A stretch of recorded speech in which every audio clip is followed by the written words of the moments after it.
Hi guys, welcome to our channel. Please like, comment, subscribe, hit the notification bell. I'm waiting for you.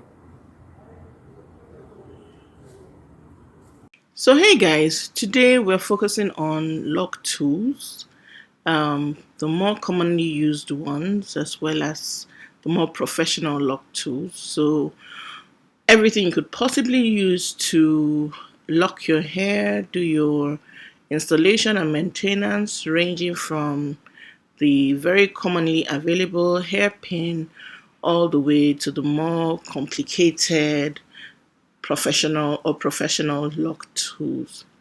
And I'll be talking about the advantages and disadvantages of each one, as well as demoing or demonstrating the use of three of the more common ones, which we also use. So let's get right into the video. So first up is a hairpin. One of the immediate advantages that you might notice is that it's pretty easy to find and also quite affordable. Perhaps the only challenge might be in terms of, depending on the size of the hairpin you're using and your dexterity, there might be one or two limitations in terms of the size of lock that you're able to use it to retighten or maintain. However, if you're really good with your hands and pretty experienced, this might be a good option for you. Another advantage, because it's so cheap and so easy to find, is that if you misplace one, it really doesn't matter. You could also you can just keep replacing as often as you need a new hairpin. So yes, affordable, easy to find, and if you're good with your hands, this might be a good option for you in terms of doing your own retights for those who DIY. Another very commonly used tool is the crochet hook. Again, this is also pretty affordable and also pretty easy to find in your local store. The disadvantage is that it is not really intuitive. It may take a minute to learn how to use this in your retightenings, especially if you're someone who is into DIY. This is probably easier to use if you're doing somebody else's hair, as like I said, in terms of the direction of hand movements, it's not really intuitive. It may take a while to get used to your directions. The second disadvantage would be that you have to be really careful. If you take a close look at the tip, you can see that the hook, if not used carefully and gently, could cause a lot of damage to the roots and snag on the hair if used by an inexperienced person or somebody who is in a hurry. So you do this there's a learning curve that comes with this one. This next one is a simple yarn needle, and those of us who do a lot of knitting work might be familiar with it. Again, it's relatively easy to procure depending on where you are. If you are in Nigeria, you might need to do a little bit of sourcing to get these, but just your best bet would be to look for where they sell like tools for working with yarn and thread and that sort of thing. This too is relatively easy to use, particularly for DIYers. Probably the biggest disadvantage might be it's not as easy to find on the market. I know it took me quite a bit of time to find yarn needles, particularly in this particular size.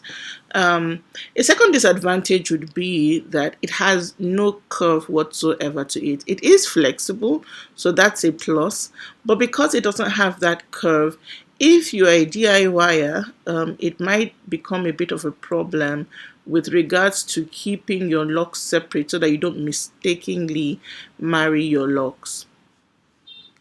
The next three you're going to see are all pretty similar. The advantage that they have over the simple yarn needle is that you would immediately notice that all of them have a curve to them to some degree or another. The difference in curve is really just a matter of making it easier to not marry or snag your locks together when you're working on the individual locks. Also, how curved the needle is that you would want to use depends on what part of the head you're working on. So obviously, if you're in a part of the head where the curve is pretty much, then you would want to vary which one of the pins that you would be using. And then if you're a DIYer, the more the curve there is, the easier it is to keep from mistakenly snagging surrounding locks and marrying the locks together. I also like it because you'll notice that the finish on each of these locks, on each of these pins, is really smooth, so it's less likely to snag your hair. In terms of the intuitiveness of hand motion on hand direction, is also easy to use, pretty intuitive. Probably the only disadvantage to using any of these would be how easy it is to source for them, especially if you are in Nigeria, like I am. They're pretty easy to get on Amazon. So if you're somebody who likes to shop regularly on Amazon, you should be able to get any one of these. They also have similar stuff on Jumia. I've tried some of the ones available on Jumia and I was very sorely disappointed. I would not recommend, but if you have access to Amazon and you're able to purchase any of these are readily available. The next couple of tools are what I refer to as the more professional lock tools.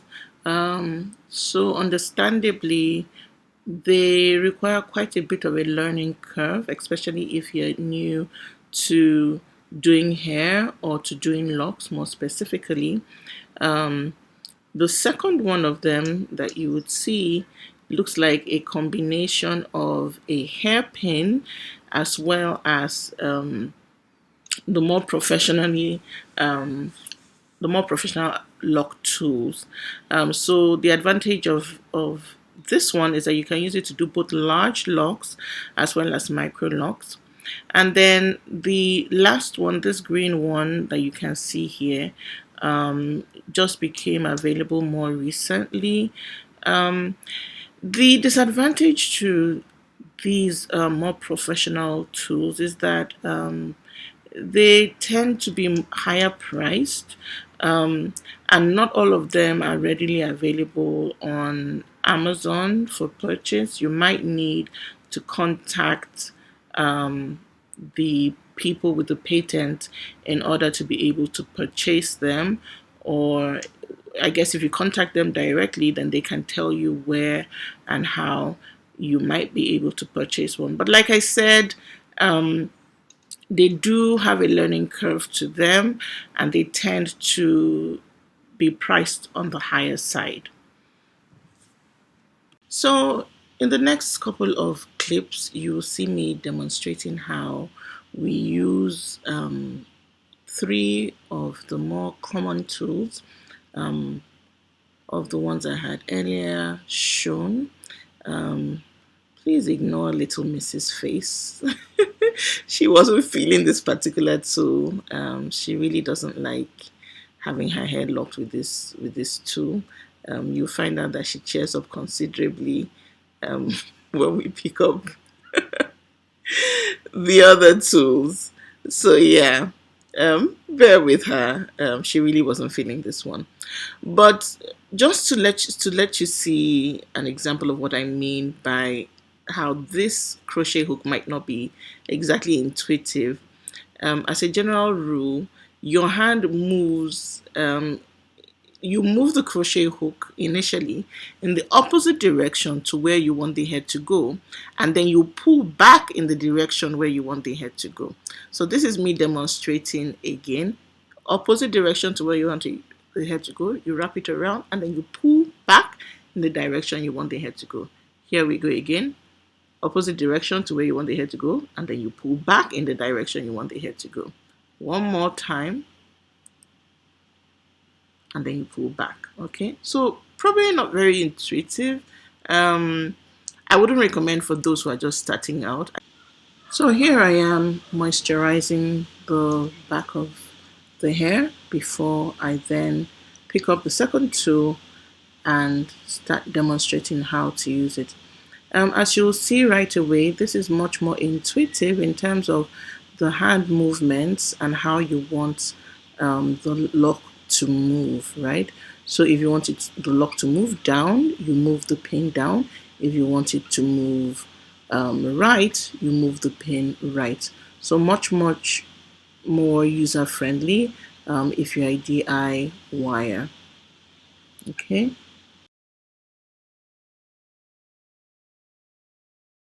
Next up is the simple yarn needle. Very similar in terms of use, very similar to the previous one I just showed. The only disadvantage relative to that one is that this is completely straight and has no curve to it. But in terms of intuitiveness, it's pretty much the same. If you want to go down, you point the needle down. So you basically point the needle in the direction in which you want the lock to go. So pretty easy to use for DIYers, pretty straightforward. Thanks for watching our videos. Make sure you watch the other videos and hit the notification bell as I said. Bye.